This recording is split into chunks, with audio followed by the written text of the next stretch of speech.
د ماشومانو حقونو ساتل او پر هغوی اجباري او درنو کارونو له منځه وړلو لپاره په ټولنه کې د عامه پوهاوي په موخه د کار نړیوال سازمان په 2002 کال کې د جون 12 د ماشومانو د کار مخنیوي نړیوالې ورځې په توګه ونوموله، چې سږکال دغه ورځ د کار نړیوال سازمان لخوا د بلخ ولایت د سوداګرۍ خوني ریاست په همکارۍ په مزار شریف کې ولمانځل شوه. په دې ناسته کې د کار نړیوال سازمان استازو د ماشومانو اساسي حقونو په ساتلو او ورکولو ټینګار وکړ.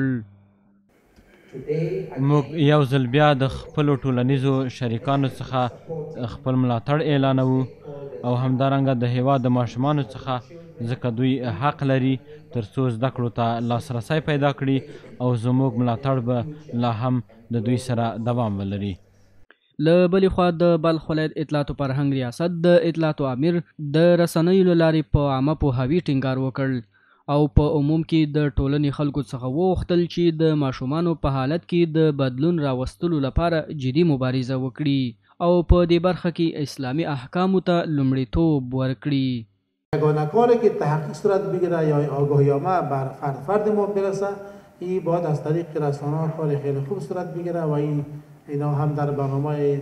خود داشته باشه. په همدې حال کې د بلخ ولایت د کار او ټولنیزو چارو ریاست استازي وایي د وروستیو شمیرو پر بنسټ په 2021 کال کې له 14,000 څخه ډیر ماشومان په بلخ ولایت کې په بیلابیلو درنو او سختو کارونو بوخت دي، چې وروستی د څو مؤسسو سره په همکارۍ یو شمیر ماشومانو ته د زده کړو زمینه برابره کړه. دفتر محترم اکتد، دفتر محترم EDWSO با کمک دفتر یونیسف